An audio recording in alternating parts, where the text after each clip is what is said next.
Praise the Lord. இன்றைய நாளுக்குரிய வேத வசனம் எரேமியா 1 அதிகாரம் 8 வசனம். நீ அவர்களுக்கு பயப்பட வேண்டாம், உன்னை காக்கும்படிக்கு நான் உன்னுடனே இருக்கிறேன் என்று கர்த்தர் சொல்லி. அன்புக்குரியவர்களே, இந்த அருமையான காலவேளையிலே அருமைநாதர் இயேசு கிறிஸ்துவின் இனிய நாமத்தில் உங்களை வாழ்த்துகிறேன். கர்த்தர் தந்த நல்ல வாக்குக்காய் நமக்கு நன்றி செலுத்துவோம்.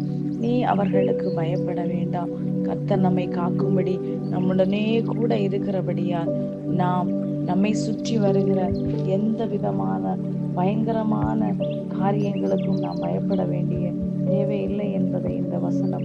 நீங்கள் பயப்படாதீர்கள், அவர் உங்களோடு கூட இருக்கும்போது நாம் பயப்பட வேண்டிய தேவையில்லை. காரணம், தகப்பன் தன் பிள்ளையை தோளின் மேல் சுமக்கிற தேவனாய், ஒரு தாய் தன் கருவிலே சுமக்கிறார். அதே நேரத்திலே ஒரு தகப்பனால் மாத்திரம் தோளின் மேல் சுமக்க முடியும். நம்முடைய பிரச்சனைகளின் பாதையிலே நாம் யோசிப்போம், ஐயோ எனக்கு தாங்குவதற்கு எனக்கு யாருமே இல்லையே, அந்த இடத்துல யாருமே இல்லை என்று நீங்கள் நினைக்கும் போது அந்த இடத்திலே உங்களை உருவாக்கின தேவன் இருக்கிறார்.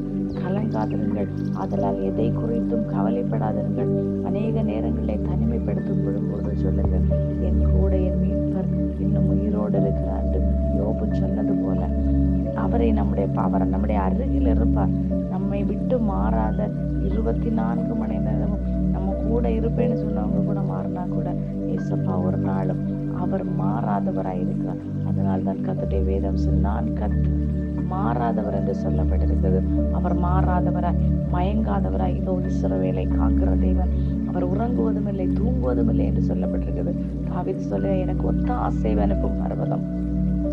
தாவீது தன்னுடைய வாழ்க்கையில் எல்லா சூழ்நிலைகளிலும் ஒரு தனிமையான எந்த சூழ்நிலையும், எந்த கூட்டத்தில் இருந்தாலும், அவன் தனிமையா இருந்தாலும், அவன் காட்டிலே இருந்தாலும், வீட்டிலே இருந்தாலும், ராஜஸ்தானில் இருந்தாலும் அவன் துதிக்க ஆரம்பித்தான். பாருங்கள், தாவீதை என் இருதயத்துக்கு ஏற்றவனாய் கண்டேன் என்று சொன்ன தேவன்.